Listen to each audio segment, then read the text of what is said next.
right, super excited to have Kelly on site. Thank you so much for coming to join me and just having a bit of a chat, helping me on my journey. I'm just getting so much great information. So if I've got a apprentice, I'm really keen to hire a woman on site, and they're halfway into their apprentice and they get pregnant. What happens and what do I do?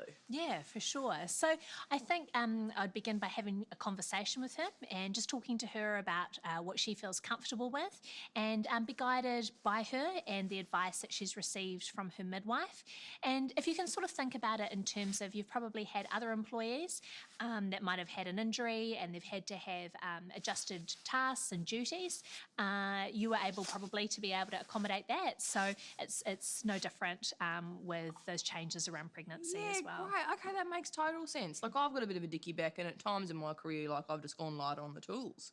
And then when it gets better, okay, that's a great way to frame it. Where do I go just to find out, like, documents that I need, or, like, you know, what the duration, like, where do I find that information? Sure. So the MB website has lots of great resources and templates to help you out with exactly this sort of thing. But some of the things you need to be thinking about is if she's been working with you for at least 10 hours a week for the last 6 months, you need to keep her job open for 52 weeks.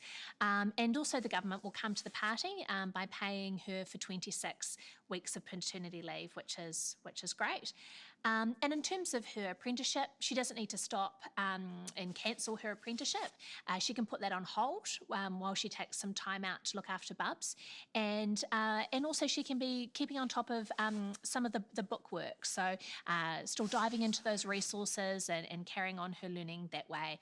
Of course, she won't be able to be applying that directly to on the job, which is a really important part of the learning journey, but she'll still be able to keep on top of some of those concepts.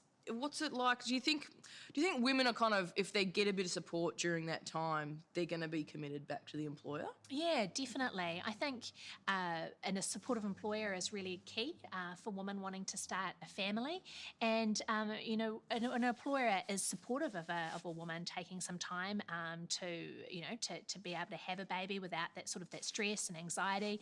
They'll become really dedicated, loyal employees because someone's valued that thing that's most important to them in all the world, and really enable them to do that best work of their lives.